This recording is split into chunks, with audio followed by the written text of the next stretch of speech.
Inday doon. Tapos may napagtanong ako na batang ano doon. Nakita rin niya kanina, ng madaling araw, alas 5 daw. Pero ngayon hindi na yun nakita kung saan daw napunta. Hindi man saro bukas na. Bukas na lang? Bukas.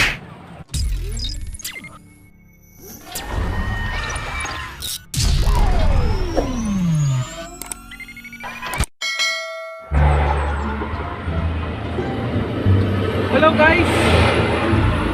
Sinsya na sobrang maingay kasi yung sasyan kasi dito kami sa gilid ng daan. Welcome again, it's me again, Jumong TV Bisdak. So katapos namin kumain, no? Yung kumpare ko, hindi siya kumain kasi sakit yung ngipin niya. Wala yung kumain. Bilhin mo siya ng gamot para sa ngipin niya. So ngayon, kung naalala nyo yung video namin doon sa tabing dagat na kumakain kami, kung nakikita yung babae doon na 6 years old na bata, naawa kami kasi sa kanya yung time na yun. Kaya sinabihan ko si kumpare na magbili kami ng kahit na konting grocery para mabigay sa kanya. So nakabili na kami. Ito na yun, ito yung grocery na yun. At may bigas, may noodles, may pancit canton, may sardinas, may biskwit, may Milo. Yung kulang na ito is super na yung kulang, no? Kaso na-sure kami sa pera namin kasi medyo kapos sa budget. So ngayon dadaanan namin yung Santa Cruz, no? Yung Salagat. Titingnan namin doon kung andun ba si Inday para mabigyan natin yung groceries na para sa kanya. So ngayon, bali andito pa kami sa Bansalan, no? Pagkatapos na namin kumain. At siyempre papunta na rin kami doon.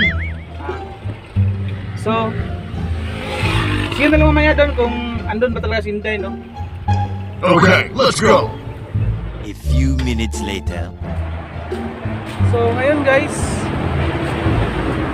dito na tayo sa Santa Cruz. Ito yung siwal ng Santa Cruz sa tabing dagat. At hanapin natin yung si Inday, 6 years old na batang babae, no, na nagpapalaboy dito, no. Siyempre pababayan tayo. Siyempre yung andun lang kasi yung ngipin. Hindi siya kumakain kanina ng tanghalian kasi sobrang sakit daw.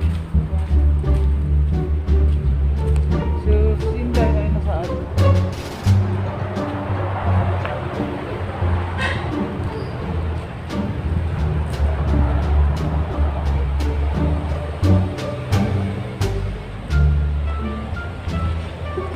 Parang wala yata si Inday dito ngayon. Kasi nung nag-video kami dito nung kumakain kami ng kumpare ko, binigyan kami ng ng inasal, pagkain. Kasi sinabi ko kay Inday na balikan kita dito kung may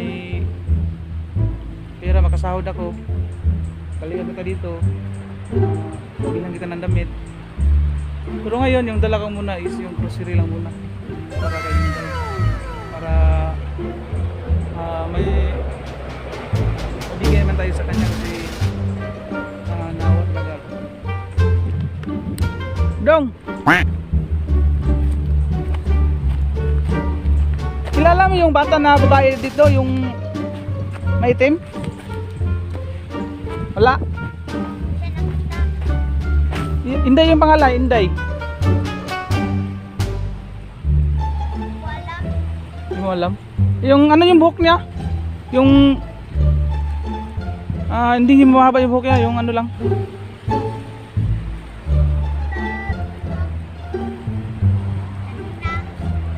Kita mo sa kanina? Mga anong oras?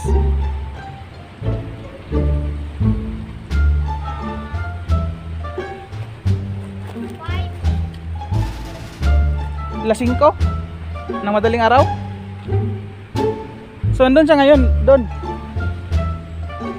Sige lang, salamat daw. Asan yung bahay nila?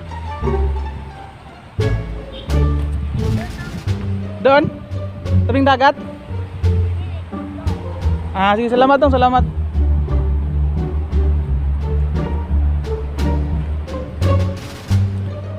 Guys, yung napagtanungan natin ngayon, no? Kilala niya si Inday. Bali dun yun daw banda na katira daw. Pero hindi natin alam kung andun ba siya ngayon.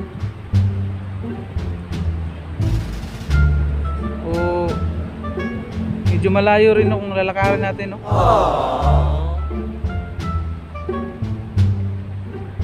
Ano mas maganda dito o puntahan ko? Kasi maraming tao doon eh. I don't know kung andyan ba talaga siya, kasi nakita na ng bata is kanina ng alas 5 na madaling araw. Nakita niya. Ngayon daw hindi na yan nakita. Baka umuwi daw. Ano kaya mas maganda, no? Pwede naman siguro kung bukas na lang. Bali magano naman kami dito bukas. Magdaan naman kami dito kasi Coronadal kami bukas, no? So pwede rin bukas na rin kasi yung konting grocery natin na para sa kanya is andun lang sa truck, kasi para sa kanya talaga yun. Hindi ko alam kung, kasi dito lang siya nakatambay nung time na nag-vlog kami dito. Dito lang yung nakatambay yung bata na yun. Awa talaga sa kanya.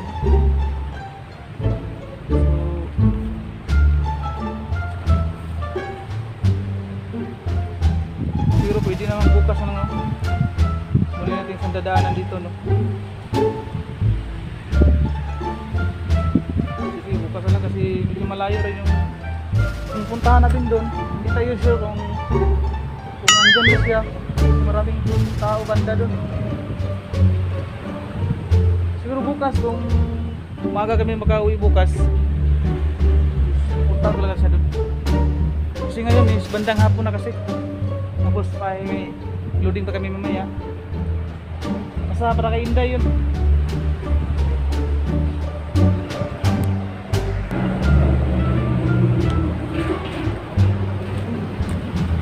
Wala man si Inday doon, friend.